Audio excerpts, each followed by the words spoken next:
শেষ দশকের বেজোড় রাতগুলোতে বিশেষভাবে লাইলাতুল কদর হওয়ার সম্ভাবনা থাকে। নবী করিম সাল্লাল্লাহু আলাইহি সাল্লাম আমাদেরকে নির্দেশ করেছেন, তাহাররাউ লাইলাতুল কদর ফিল বিদরি মিনাল আশরিল আওয়াখির মিন রমাদান। রমজানের শেষ দশকের বেজোড় রাতগুলোতে তোমরা লাইলাতুল কদরের আশায় ইবাদত করো। কোন রাতে লাইলাতুল কদর হবে সেটা একমাত্র আল্লাহ তাআলা ভালো জানেন। পৃথিবীর এক এক প্রান্তের মানুষের জন্য বেজোড় রাত এক এক হিসেবে হতে পারে, চাঁদ আগে পরে দেখা যায় ভৌগোলিক কারণে। তো সেই হিসাবে এক এক অঞ্চলে মানুষের জন্য এক এক দিন লাইলাতুল কদর হওয়া অস্বাভাবিক নয়, আবার একইভাবে লাইলাতুল কদর এক এক বছর এক এক দিনে হওয়াটাও অস্বাভাবিক নয়। আমরা সাধারণত ২৭তম রজনীকেই লাইলাতুল কদর হিসাবে চূড়ান্তভাবে ধরে বসে থাকি, যেটা আসলে এইভাবে এতটা নিশ্চিতভাবে বলার কোনো সুযোগ নাই। নবীজি সাল্লাল্লাহু আলাইহি সাল্লাম আমাদেরকে শেষ দশকের প্রত্যেকটা রাতে ইবাদত করতে বলেছেন। সেখান থেকে তিনি আরও কাস্টমাইজ করে আমাদেরকে বলেছেন শেষ দশকের বেজোড় রাতগুলোতে ২১, ২৩, ২৫, ২৭, ২৯ এই রাতগুলোতে বিশেষভাবে ইবাদতবন্দি করার জন্য। মূলত শুধুমাত্র জোড় বেজোড় নয়, বরং নবী করিম সাল্লাল্লাহু আলাইহি সাল্লাম রমজানের শেষ দশকের প্রত্যেকটা রাতেই জেগে থাকতেন। তিনি কোনো রাতে ঘুমাতেন না। আমরা বিভিন্ন সময় আপনাদেরকে বলার চেষ্টা করি যে রমজানের শেষ দশকের যে করণীয় কাজগুলো আছে এর মধ্যে একটা হলো রাত জেগে থাকা।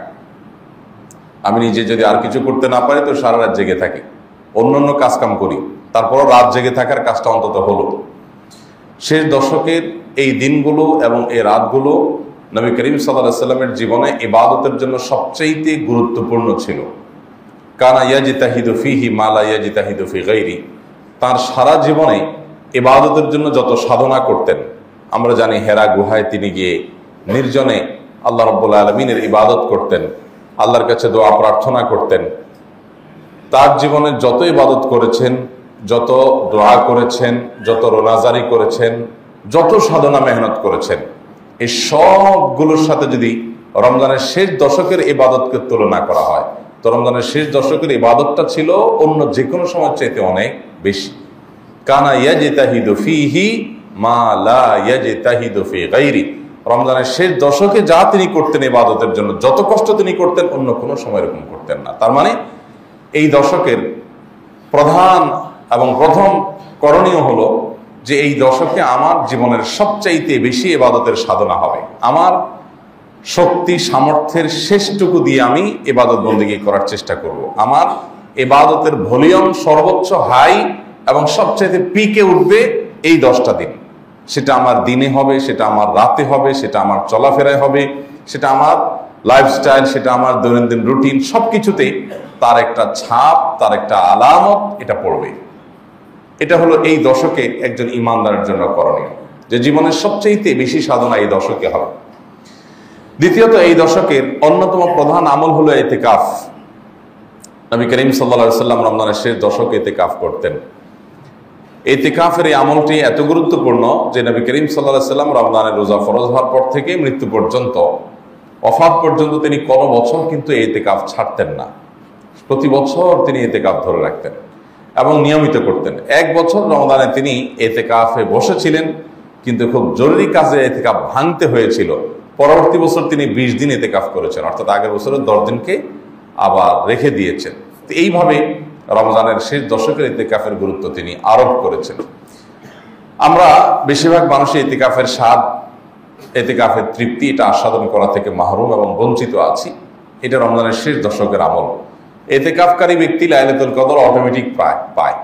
তার মানে ইতিকাফ করতে বসার মানে হলো তিনি আল্লাহর ঘরেই আছেন, ইবাদতেই আছেন। এমনকি তিনি ঘুমিয়ে থাকলেও সেটা ইবাদতে, কারণ ইতিকাফটাই একটা ইবাদত, মসজিদে অবস্থান করাটাই একটা মূলগতভাবে ইবাদত। তিনি সেটা করছেন, অতএব তিনি যদি ঘুমেও থাকেন তিনি ইবাদতেই আছেন। এইটা ইতিকাফকারীর জন্য বিরাট বড় সুযোগ। তাছাড়া যারা ইতিকাফে বসেন তারা সাধারণত রাতে, শেষ দশকের এই রাতগুলোকে তারা হেলায় হারান না। আল্লাহর ঘরের যে আবহাওয়া, পরিবেশ, বিশেষ করে ইবাদতের পরিবেশ যখন থাকে, সুন্দরভাবে সেটাকে কাটানো যায়। যাই হোক, সেই সুযোগটা এখন নতুন করে আর নেওয়ার মতো স্কোপ নাই। পরবর্তী বছরগুলোর জন্য আমরা প্ল্যান পরিকল্পনা করতে পারি আগে থেকে। এটা রমজানের শেষ দশকের করণীয়। রমজানের শেষ দশক উপলক্ষে তৃতীয় করণীয় হলো এই দশকে সারা রাত জেগে থাকা। কারণ নবী সাল্লাল্লাহু আলাইহি সাল্লাম ইযা দাখাল আশর, নবী সাল্লাল্লাহু আলাইহি সাল্লাম রমজানের শেষ দশক যখন শুরু হতো, আহিয়া লাইলা, তিনি সারা রাত জেগে থাকতেন, রাতে আর ঘুমোতেন না। এটা একটা করণীয়। চতুর্থত করণীয় হলো ও আয়কাযা আহলা, পরিবারের লোকদেরকে জাগিয়ে তোলা। তারা যদি কেউ ঘুমে থাকে তাদেরকে ডেকে দেওয়া, যে একটু তাহাজ্জুদ, একটু দোয়া, একটু রোনাজারি, একটু ইবাদতে মশগুল হও। এই মহা অফারের মধ্যে শুয়ে থাকার কোনো সুযোগ নেই।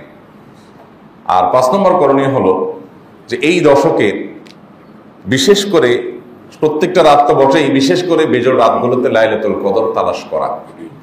লাইলাতুল কদর তালাশ করা, তালাশ করার মানে হলো এই রাতটি লাইলাতুল কদর হতে পারে সে আশায় ইবাদত বন্দেগী করা।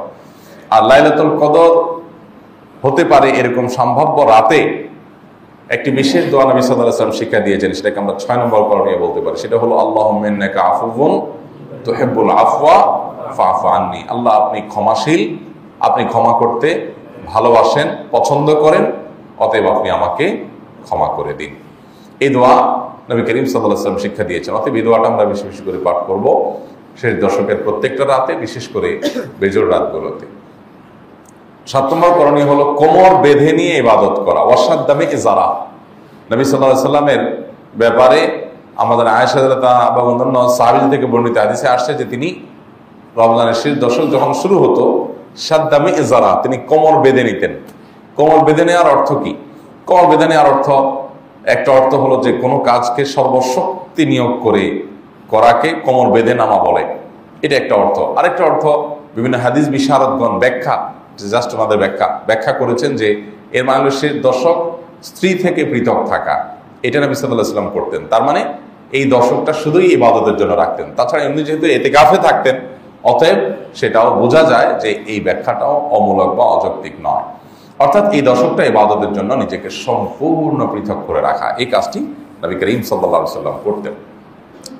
রমজানের শেষ দশক এর গুরুত্বপূর্ণ আরেকটা আমল হলো যে এই দশকে আমাদের ইবাদত বন্দেগী নেক আমল যেগুলো রমজানের সারা মাস জুড়ে আমরা করেছি, সেগুলো এই দশকে আরো বিশেষ গুরুত্বের সাথে করা, সেটা আমাদেরকে করতে হবে। আর আরেকটা করণীয় হলো সদকায়ে ফিতির দেওয়া। প্রত্যেক রোজাদার ব্যক্তি তার পরিবারের ফিতরা সম্পর্কে আমরা অনেকে পরিপূর্ণ পরিষ্কার না, অনেকে ধোঁয়াশার মধ্যে থাকি। সদকায়ে ফিতির এটা একটা পরিবারের কর্তা যিনি, তিনি তার পরিবারের সকল সদস্য যারা তার একান্নভুক্ত, যাদের ভরণ পোষণ তিনি দিচ্ছেন, এটা তার অধীনে, তারা সবার তরফ থেকে, তাদের সবার তরফ থেকে পরিবারের কর্তা যিনি উনি দিবেন।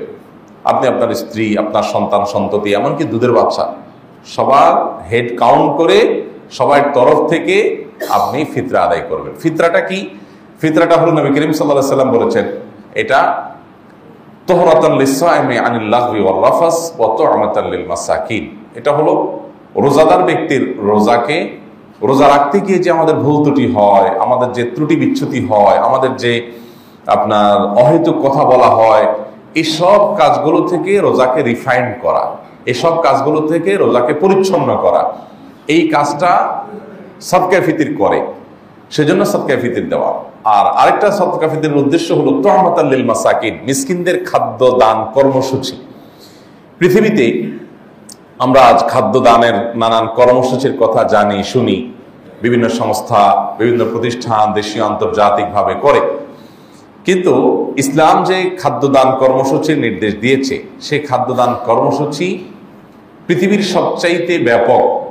এরকম ব্যাপক খাদ্যদান কর্মসূচি অন্য কোনো প্রতিষ্ঠান কখনো দেওয়ার কথা কল্পনাও করতে পারে না। একটা দিন, ঈদের দিন অন্তত, পৃথিবীর সকল অভাবী, সকল গরিব মানুষের বাসায় ভালো খাবারের ব্যবস্থা থাকবে, এটা নিশ্চিত করতে চায় ইসলাম। যে ঈদের দিনটা অন্তত মন ভরে হাসি মুখে